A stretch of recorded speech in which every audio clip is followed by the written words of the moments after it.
भजन करने के बावजूद भी संशय पीछे लगा है, संशय की निवृत्ति नहीं हो रही। संशय की निवृत्ति नहीं हो रही, इसका मतलब हमारा पहला वाला सूत्र कहीं ना कहीं गड़बड़ है। हमने पहले वाले सूत्र में हमसे गड़बड़ी हो गई।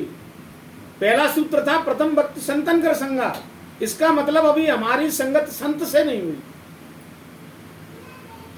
कहीं आडंबर में फंस गए हम। और आडंबर से आडंबर बढ़ेगा, आडंबर से आडंबर बढ़ेगा। आप आडंबर से बच के शुद्धता में जाओगे तो शुद्धता बढ़ेगी। भाई हम कर क्या रहे हैं, मैले से मैला साफ करने की कोशिश कर रहे हैं कि धोए मल को मल ही के धोए, धृत पेवाब कोई बार बिलोए।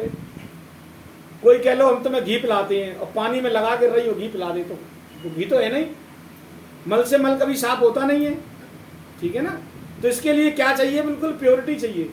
अगर हमारा ये पांचवा सोपान अगर शुद्ध हो रहा है, पांचवें सोपान की क्रिया अगर सही बैठ रही है, तो फिर हमारा पहला सोपान सही है।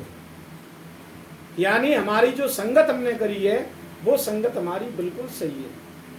अच्छा, जब सत्य की संगत मिलती है हमको, तो हमारे अंदर से बहुत सारी चीजें झड़ने लगती हैं।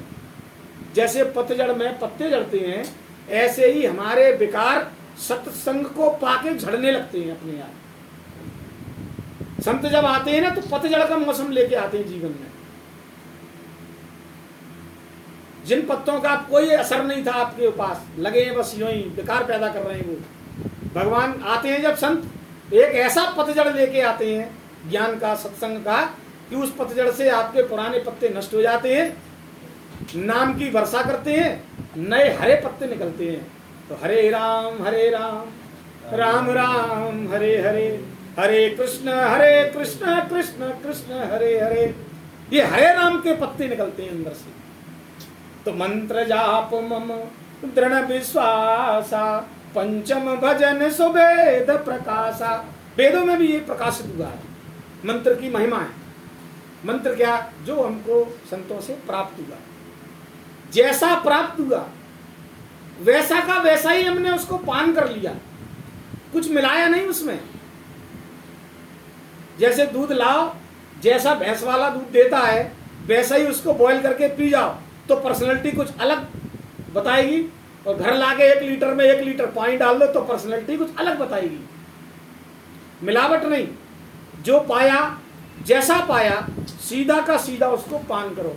अब ये पान कैसे होगा, तो छठ दम सदया शील बहु कर्मा, नेति निरंतर सज्जन धर्मा।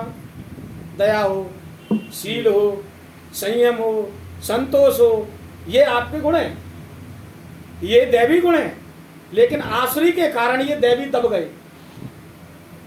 जहां दया करनी होती है वहां मुंह फेर के निकल जाते हैं। ऐसा नहीं है कि आपको भगवान ने ये गुण नहीं दिया, ऐसा कोई व्यक्ति नहीं है जिसको भगवान ने गुणों से नहीं नवाजा। अरे जब अपने से श्रेष्ठ बनाया है ईश्वर ने, तो इसका मतलब श्रेष्ठ बनाया तो सब दिया होगा उसने हमको। दया भी दी है, करुणा भी दी है, प्रेम भी दिया है, वात्सल्य भी दी है, ममता भी दी है। जैसे हमको क्रोध लोभ मोह दिए, ऐसे ये दैवी गुण भी दिए हैं। अब हमने क्या बढ़ाया और क्या घटाया, ये हमारे ऊपर निर्भर कर रहा है।